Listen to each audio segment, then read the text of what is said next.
tuvieron lo que se podría denominar cosmopuerto, naves cósmicas, tripuladas por los famosos extraterrestres, descendían normalmente en el aeropuerto, o cosmopuerto, para ser más claro, que estaba ubicado cerca a una de las grandes ciudades atlantes. En distintas ciudades atlantes habían cosmopuertos, pero el más importante era el de Samlios. La ciudad de Samlios, por aquella edad, era muy semejante al París moderno de nuestros días, era una especie de capital mundial de tipo cultural, supercivilizada, y los habitantes de la Atlántida estaban acostumbrados al descenso de astronave, tripuladas por gentes de otros planetas. Esto no era extraño, esto no era raro, era tan común y corriente como la cebolla o como la papa.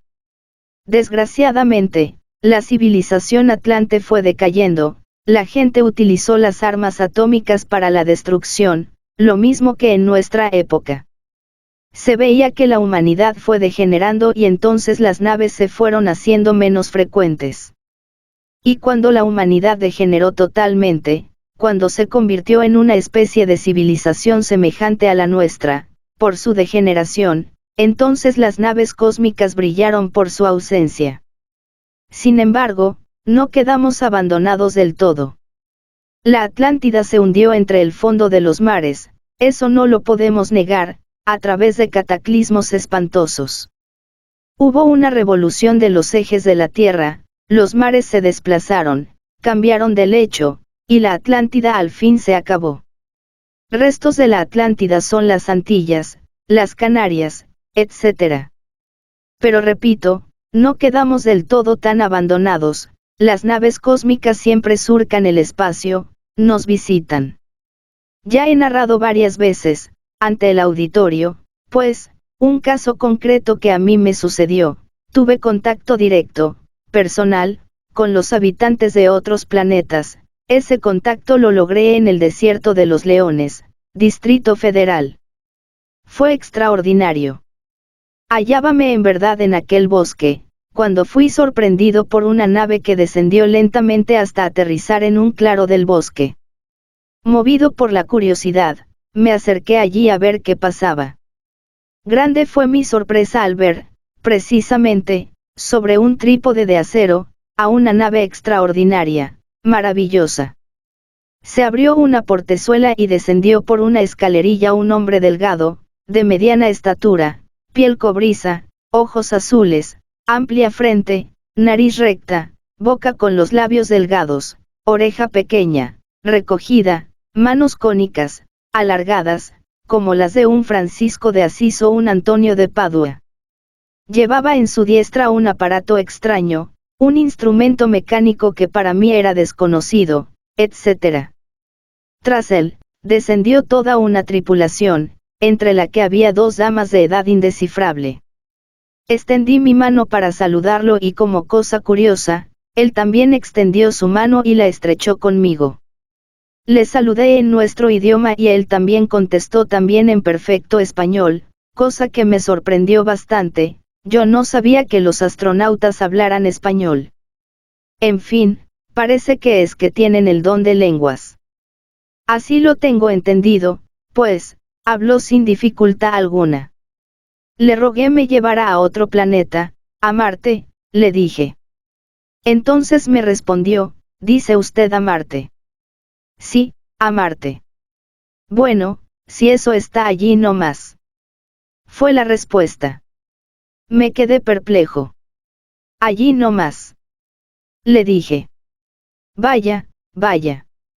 Ojalá pudieran los científicos de nuestro planeta Tierra viajar así tan fácil, como lo hacen estos hombres. Para él, eso está allí no más. Fueron inútiles mis súplicas, en el sentido de que me llevara. Me agarré al trípode ese de acero, sobre el que estaba la nave. No tenía ganas de soltarme, estaba resuelto a que me llevaran a donde fuera, pero el capitán guardó silencio. Posteriormente, toda la tripulación se sentó en unos troncos que había ahí, en el suelo, y una de las damas, poniéndose de pie, habló en nombre de toda la tripulación. Dijo: si colocamos una planta que no es aromática, junto a otra que sí lo es, es claro que la que no es aromática se impregnará con el aroma de la que sí lo es, ¿verdad? Le contesté. Pues claro, eso es cierto. Luego prosiguió. Lo mismo sucede en los mundos. Mundos con humanidades que antes andaban muy mal ahora andan muy bien porque se fueron impregnando, poco a poco, con las radiaciones de los mundos vecinos. Pero nosotros hemos llegado a la Tierra, como usted ve, y vemos que aquí, en este planeta, no sucede lo mismo. ¿Qué es lo que está pasando aquí? Estaba asombrada aquella dama, estaba estupefacta. Tengo entendido que estaba horrorizada del estado de perversidad en que nos encontramos. Y para mi modo de ver y entender, pues tenía razón. Bueno, yo le respondí como pude. Le dije. Este planeta Tierra lo que pasa es que es una equivocación de los dioses. Luego resolví redondear mejor mi concepto, madurarlo un poquito, y continué diciéndoles, así es el karma de los mundos. Karma es una palabra oriental, más bien sánscrita, que indica ley de causa y efecto, o acción y consecuencia, es decir, tal acción, tal consecuencia, tal causa, tal efecto. No puede existir efecto sin causa, ni causa sin efecto.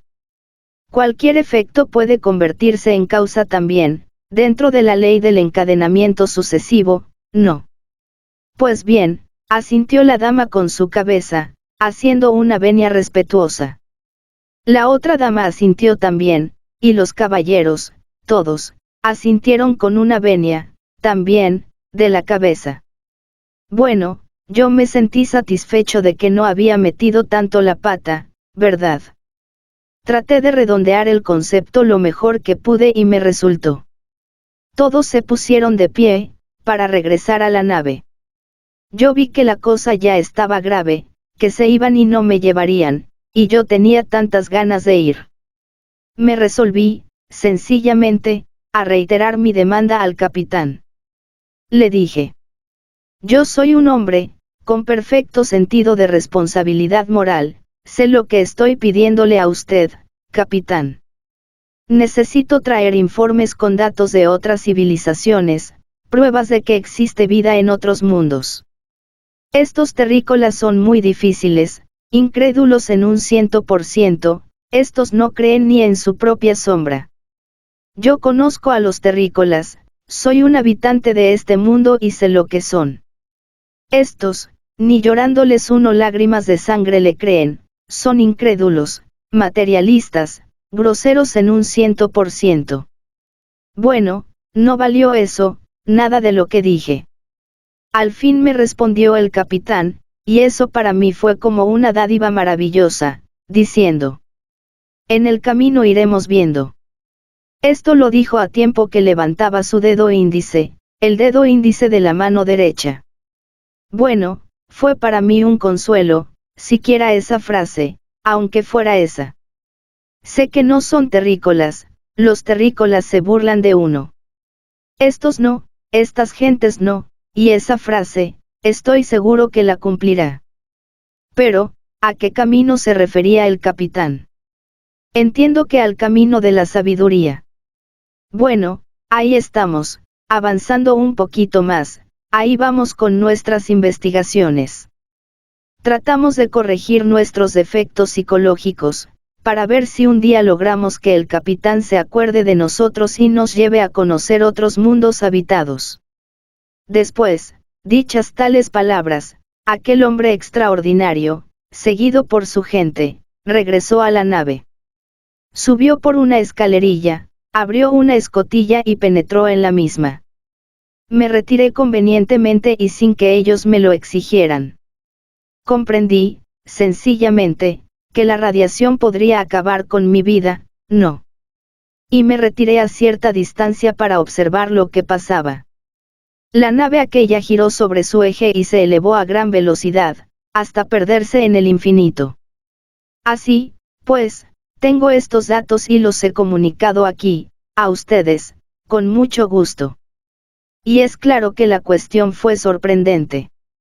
Para mí, hoy en día, la cuestión de los platillos voladores, etc., ya no es un motivo de curiosidad. Entiendo que para ser uno llevado a otros mundos habitados, se necesita ser más limpio, más responsable, eliminar muchos defectos psicológicos, etc. Me estoy esmerando, a ver si es posible que corrigiendo mis defectos, pueda un día volver a ser visitado por esa tripulación. Se me dio la esperanza y, sencillamente, estoy seguro que cumplirán su palabra porque no son terrícolas. De ojalá y así suceda, maestro. Amable y gentil auditorio, en esta forma, hemos tenido mucho gusto en ofrecer en este programa Acuario 77, de Radio IQ, esta entrevista con el maestro Samael Aungüe, guía de la Asociación Gnóstica Internacional, que se encuentra de visita en Ciudad Obregón, dando un importante ciclo de conferencias. En el siguiente programa de la serie, les invitamos a escuchar otra interesante entrevista que con todo gusto le haremos al maestro Samael Aungüe. Muchas gracias por su atención, tan amable, y que la pasen muy bien. Segunda entrevista. Discípulo. Señoras y señores, muy buenas noches. Una vez más tenemos en este programa Acuario 77, otra interesante entrevista con el maestro Samael Aungüe, guía de la Asociación Gnóstica Internacional, que se encuentra de visita en Ciudad Obregón dictando un importante ciclo de conferencias. Bueno, pues, nuestra primera pregunta es la siguiente: ¿qué opina la Asociación Gnóstica acerca de las doctrinas yogues, tales como la Hatha Yoga, Kundalini, etc.? Maestro. Con el mayor gusto daré respuesta a esta interesantísima pregunta.